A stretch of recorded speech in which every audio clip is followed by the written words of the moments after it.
Hello കൂട്ടുകാരെ, എല്ലാവർക്കും നിജോസ് വേൾഡിൻ്റെ പുതിയൊരു വീഡിയോയിലേക്ക് സ്വാഗതം. എല്ലാവരും സുഖമായിട്ടിരിക്കുന്നെന്ന് വിശ്വസിക്കുന്നു. ഞങ്ങളിവിടെ സുഖമായിട്ടിരിക്കുകയാണ്. അപ്പോൾ എല്ലാവരും സന്തോഷത്തോടെയും ആരോഗ്യത്തോടെയും ഒക്കെ ഇരിക്കുക കേട്ടോ. ഈ 10 ചോദ്യങ്ങൾക്കുള്ള നിങ്ങളുടെ ഉത്തരം യെസ് എന്നാണെങ്കിൽ ഇത് പരിഹരിച്ചതിന് ശേഷം നിങ്ങൾ പ്രഗ്നൻസി നോക്കുക. കാരണം ഇത് പരിഹരിക്കാതെ നമ്മൾ പ്രഗ്നൻസി നോക്കിക്കഴിഞ്ഞാൽ അത് നീണ്ടു പോകുന്നതിനും ഒരുപാട് പേർക്ക് പ്രഗ്നൻസി ആയതിനു ശേഷം അത് നഷ്ടമായി പോകുന്നതിനും ഇത് കാരണമാവുന്നുണ്ട്. അപ്പോൾ ഇതെന്തൊക്കെയാണെന്ന് നമുക്ക് നോക്കാം. വീഡിയോ നമുക്ക് സ്റ്റാർട്ട് ചെയ്യാം. ഒരുപാട് പേർക്ക്, അതായത് ഒരു 10 പേരെ നമ്മൾ എടുത്തു കഴിഞ്ഞാൽ അതിൽ 3 പേർക്കോ 4 പേർക്കോ ഉണ്ടാകുന്ന ഒരു ബുദ്ധിമുട്ടാണ് PCOD എന്ന് പറയുന്നത്.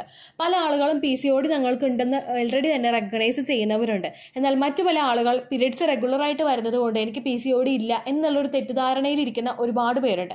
ഇവരൊക്കെ കണ്ടിന്യൂസ് ആയിട്ട് ട്രൈ ചെയ്യാൻ നോക്കുന്നുണ്ട്, പക്ഷേ പ്രഗ്നൻസി കിട്ടുന്നില്ല.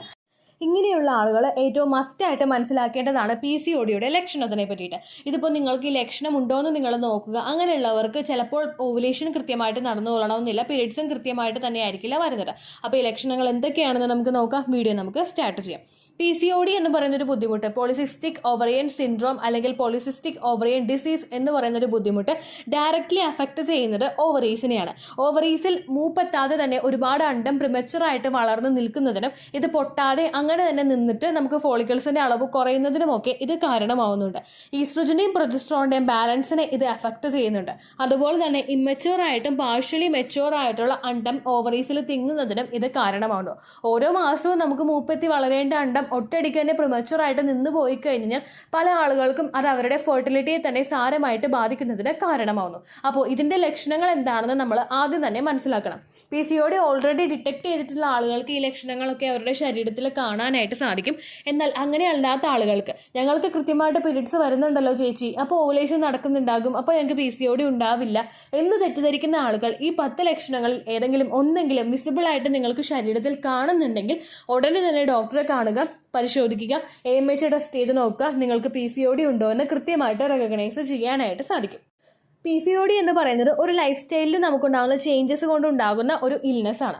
നമ്മളുടെ ആ ഒരു സെഡൻഡറി ലൈഫ് സ്റ്റൈൽ, അതായത് നമ്മൾ ഒട്ടും തന്നെ ആരോഗ്യം പ്രോപ്പറായിട്ട് നോക്കാതെ, എക്സസൈസുകൾ ഒന്നും ചെയ്യാതെ, ഫുഡ് കഴിക്കുക, വിശ്രമിക്കുക, അല്ലെങ്കിൽ ഒരുപാട് ദേഹം അനങ്ങിയിട്ടുള്ള ജോലികളൊന്നും ചെയ്യാതിരിക്കുക, അല്ലെങ്കിൽ നമ്മളിപ്പോൾ എല്ലാം ചെയ്യുന്നുണ്ടെങ്കിൽ തന്നെയും നമ്മൾ പുറത്തുനിന്ന് കഴിക്കുന്ന ഭക്ഷണങ്ങളിലോ മറ്റോ ഹോർമോണൽ ഇംബാലൻസസ് ഡയറക്റ്റ് ആയിട്ട് ഇത് ഉണ്ടാകുന്നതിൻ്റെ ഭാഗമായിട്ടും പല സ്ത്രീകൾക്കും PCOD ഉണ്ടാവുന്നുണ്ട്. ഒരുപാട് പേര് പറയുന്നുണ്ട്, ചേച്ചി പുറത്തുനിന്ന് ഭക്ഷണം ഒന്നും കഴിക്കുന്നില്ല, ഞങ്ങളുടെ വെയിറ്റ് ഒക്കെ നോർമലാണ്, പക്ഷേ ലീൻ PCOD എന്ന് പറയുന്നൊരു കണ്ടീഷൻ വെച്ചിട്ട് അവർക്കും അത് ഇൻഫെർട്ടിലിറ്റി ഇഷ്യൂസ് ഉണ്ടാക്കുന്നതിന് കാരണമാണ്.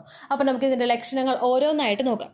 PCOD ഏറ്റവും ആദ്യം നമുക്ക് അഫക്റ്റ് ചെയ്തു വരുന്നത് നമ്മുടെ ഓവറീസിനെയാണ്. അതുപോലെ തന്നെ ഈ ഒരു വ്യത്യാസം നമുക്ക് ഉണ്ടാകുമ്പോഴേക്കും പല ആളുകൾക്കും ഓവുലേഷൻ നടക്കുന്ന ചേഞ്ചസ് ശരീരത്തിൽ കൃത്യമായിട്ട് ഡിറ്റക്ട് ചെയ്യാനായിട്ട് സാധിക്കില്ല. ഓവുലേഷൻ നടക്കുമ്പോൾ ഡിസ്ചാർജ് ഉണ്ടാവില്ല, ഡ്രൈനെസ് ആയിരിക്കും. ചില ആളുകൾക്ക് ഓവുലേഷൻ തന്നെ സ്റ്റോപ്പായി പോകും, യാതൊരു തരത്തിലുള്ള ഓവുലേഷൻ സിംറ്റംസും ഉണ്ടാവില്ല. അതാണ് ഏറ്റവും ആദ്യത്തെ ഒരു ലക്ഷണം എന്ന് പറയുന്നത്.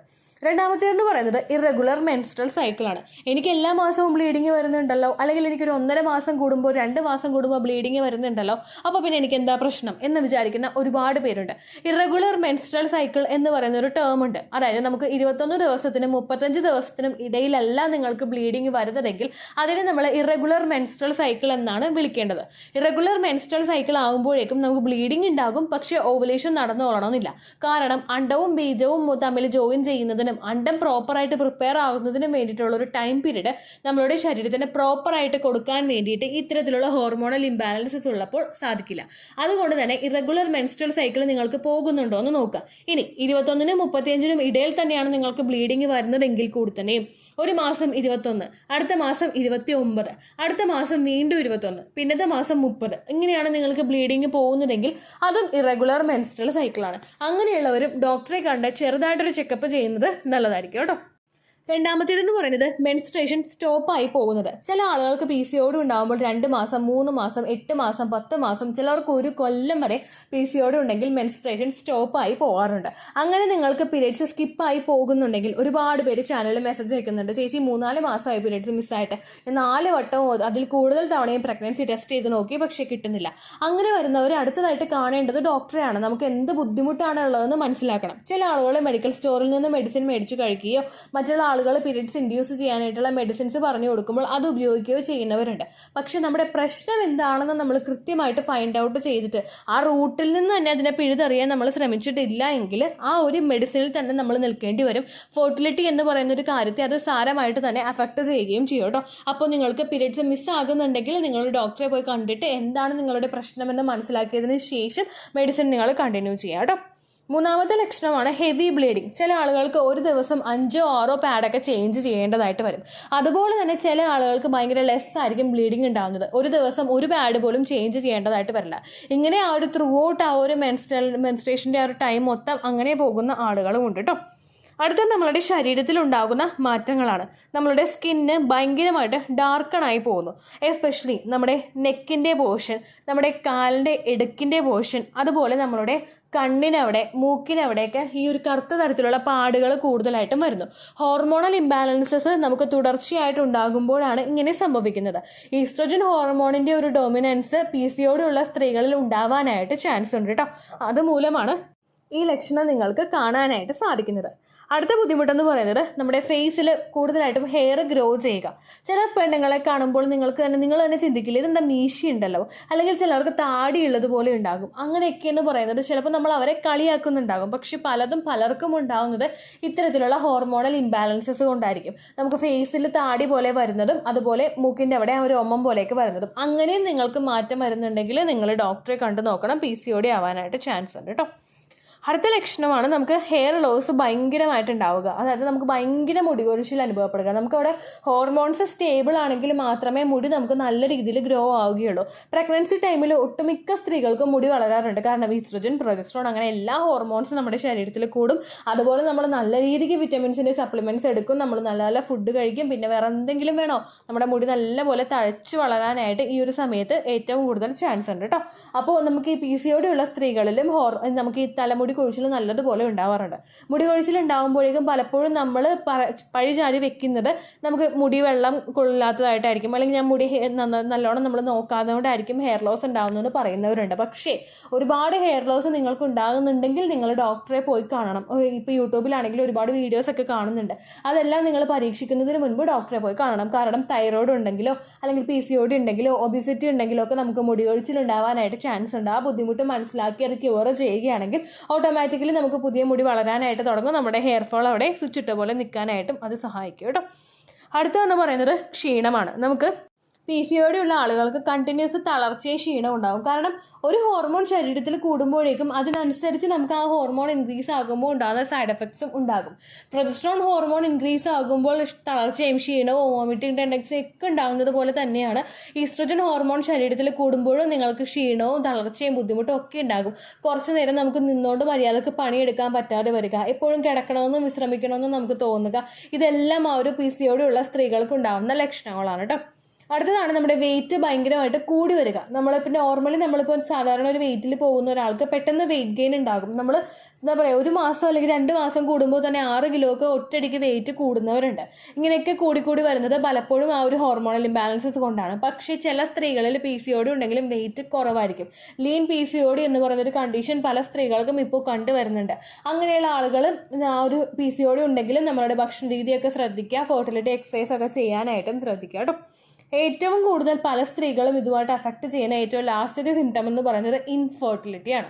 പ്രഗ്നൻ്റ് ആകാൻ സാധിക്കാത്ത സിറ്റുവേഷൻ. കാരണം നമുക്ക് അണ്ടം വളരുന്നില്ല, വളർന്ന് മൂപ്പെത്തിയത് പൊട്ടുന്നില്ല. നമ്മളിപ്പോൾ സാധാരണയായിട്ട് അണ്ടം വളരാൻ വേണ്ടിയിട്ട് ലെട്രസോളോ ട്രോമോഫിൻ സിട്രേറ്റോ ഗോണാഡോട്രോഫിൻ ഇഞ്ചക്ഷനോ ഒക്കെ വെച്ചിട്ട് നമ്മൾ അണ്ടം അങ്ങോട്ട് പൊട്ടിച്ച് വിട്ടാലും അതിന് ഒരു സ്പേമുമായിട്ട് ജോയിൻ ആകാൻ വേണ്ടിയിട്ടുള്ള ഒരു കപ്പാസിറ്റി അവിടെ ഉണ്ടാവില്ല. അങ്ങനെ വന്നു കഴിഞ്ഞാൽ അവിടെ പ്രഗ്നൻസി പോസിബിൾ അല്ല. നമ്മൾ ഒരുപാട് ഇഞ്ചക്ഷൻസ് എടുക്കുന്നു എന്ന് മാത്രമേ അവിടെ പറയാനായിട്ട് സാധിക്കുകയുള്ളൂ. അതുപോലെ തന്നെ ചില സിറ്റുവേഷനിൽ നമുക്ക് വരുന്നതാണ് ഈ ഒരു ഇഞ്ചക്ഷനൊക്കെ നമ്മൾ എടുത്തതിന് ശേഷം പിന്നീട് അങ്ങോട്ടേക്കും ആ ഒരു കണ്ടിന്യൂസ് ആയിട്ട് ഇഞ്ചക്ഷൻ എടുത്തു പോവുക. നമുക്ക് എന്താണോ ബുദ്ധിമുട്ട് അതിനെ ക്യൂർ ചെയ്തിട്ട് നമ്മൾ ഇഞ്ചക്ഷൻ എടുക്കുകയാണെങ്കിൽ പെട്ടെന്ന് നമുക്ക് അതിൻ്റെ എഫക്റ്റ് ശരീരത്തിൽ കിട്ടും. അത് ചെയ്യാതെ നമ്മൾ PCOD കൺട്രോൾ ചെയ്യാതെ ഫെർട്ടിലിറ്റി ട്രീറ്റ്മെൻറ്റുകൾ ഫർദറായിട്ട് നമ്മൾ ചെയ്തു പോവുകയാണെങ്കിൽ ഈവൻ IUI ആണെങ്കിലും IVF ആണെങ്കിലും ചിലപ്പോൾ അവിടെ പ്രഗ്നൻസി പോസിബിൾ ആയിക്കൊള്ളണമെന്നില്ല. അങ്ങനെയുള്ള ആളുകളും കൂടി PCODയുടെ ഒരു സിറ്റുവേഷൻ ഒന്ന് കൺട്രോൾ ചെയ്ത് ക്യൂർ ചെയ്തിട്ട് പ്രഗ്നൻസി നോക്കുന്നതായിരിക്കും കേട്ടോ നല്ലത്.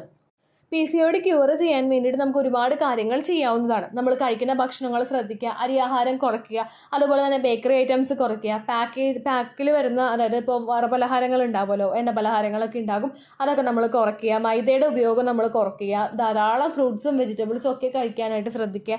ഫൈബർ കൂടുതലായിട്ട് കഴിക്കാനായിട്ട് ശ്രദ്ധിക്കുക. അതുപോലെ തന്നെ നിങ്ങൾ ഫെർട്ടിലിറ്റി എക്സസൈസ് ചെയ്യാനായിട്ട് ശ്രദ്ധിക്കുക. PCODയുടെ ബുദ്ധിമുട്ടുണ്ടായിട്ടും വണ്ണം നല്ലതുപോലെ കൂടാത്ത ആളുകൾ ഫെർട്ടിലിറ്റി എക്സസൈസ് ചെയ്യുന്നത് നല്ലതാണ്.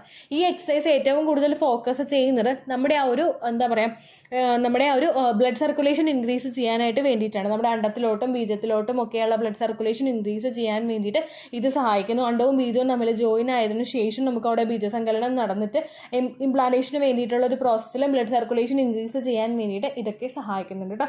അപ്പോൾ ഇത്തരം കാര്യങ്ങൾ നിങ്ങൾ ശ്രദ്ധിക്കുക. ഇതെല്ലാം ശ്രദ്ധിക്കാതെ നമ്മളിപ്പോൾ ചില ആളുകൾ പറയുന്നുണ്ട്, ചേച്ചി ട്രീറ്റ്മെൻറ്റ് എടുത്തു, അടുത്ത മാസം തന്നെ കൺസീവ് ആയി, പക്ഷേ 2 മാസം വരെ നീണ്ടു നിന്നുള്ളൂ, നഷ്ടമായി പോയി എന്ന് പറയുന്നവരുണ്ട്. ക്വാളിറ്റി എഗ്ഗിന് കുറയുമ്പോഴാണ് ഈ ഒരു മിസ്റ്റേക്ക് സംഭവിക്കുന്നത് കേട്ടോ. അങ്ങനെയുള്ള ആളുകളും ഈ ഒരു പ്രവർത്തനമൊക്കെ ചെയ്തിട്ട് PCOD കൺട്രോൾഡ് ആക്കിയിട്ട് നിങ്ങൾ ഫർദർ ആയിട്ട് ട്രൈ ചെയ്ത് നോക്കുന്നതായിരിക്കും നല്ലത് കേട്ടോ. അപ്പോൾ ഇത്രയേ ഉള്ളൂ വീഡിയോ. യൂസ്ഫുൾ ആയി കാണുമെന്ന് വിശ്വസിക്കുന്നു. യൂസ്ഫുൾ ആവുന്നുണ്ടെങ്കിൽ ലൈക്ക് ചെയ്യുക, ഫ്രണ്ട്സിനൊക്കെ ഷെയർ ചെയ്ത് കൊടുക്കുക കേട്ടോ. എന്തെങ്കിലും സംശയം ഉണ്ടെങ്കിൽ കമൻസിൽ ചോദിക്കുക. പണ്ടത്തെ വീഡിയോയ്ക്ക് കമൻസ് ഇടുന്നവർക്ക് റിപ്ലൈ ലഭിക്കുന്നില്ലെങ്കിൽ ലേറ്റസ്റ്റ് ആയിട്ട് ഞാൻ ഏത് വീഡിയോ ആണ് അപ്ലോഡ് ചെയ്യുന്നത് അതിന് താഴെ കമൻറ്റ് ഒന്ന് കോപ്പി പേസ്റ്റ് ചെയ്യാനായിട്ട് ശ്രദ്ധിക്കുക കേട്ടോ. അതുപോലെ ഓവുലേഷൻ ഡേറ്റ് കാൽക്കുലേറ്റ് ചെയ്ത് തരാനായിട്ട് റിക്വസ്റ്റ് ചെയ്യുന്നവർ എത്രയാണോ നിങ്ങളുടെ സൈക്കിൾ ലെങ്ത് അത് മെൻഷൻ ചെയ്യാനായിട്ട് ശ്രദ്ധിക്കുക. സൈക്കിൾ ലെങ്ത് എന്നതുകൊണ്ട് ഉദ്ദേശിച്ചത് ഓരോ മാസവും എത്ര ദിവസം കൂടുമ്പോഴാണോ നിങ്ങൾക്ക് ബ്ലീഡിങ് വരുന്നത് അതിനെയാണ് കേട്ടോ. അതായത് ഇപ്പോൾ കഴിഞ്ഞ മാസം നിങ്ങൾക്ക് ജനുവരി 1 ഫെബ്രുവരിയിൽ നിങ്ങൾക്ക് 2 ബ്ലീഡിങ് ആയതെങ്കിൽ ജനുവരി 1 ഫെബ്രുവരി 2 തമ്മിൽ എത്ര ദിവസമുണ്ടോ ആ ദിവസത്തെ എണ്ണീട്ട് പറയുന്നതാണ് സൈക്കിൾ ലെങ്ത് എന്ന് കേട്ടോ. ഓക്കെ, അപ്പോൾ അടുത്തൊരു യൂസ്ഫുൾ വീഡിയോ ആയിട്ട് നമുക്ക് വീണ്ടും കാണാം. ബൈ.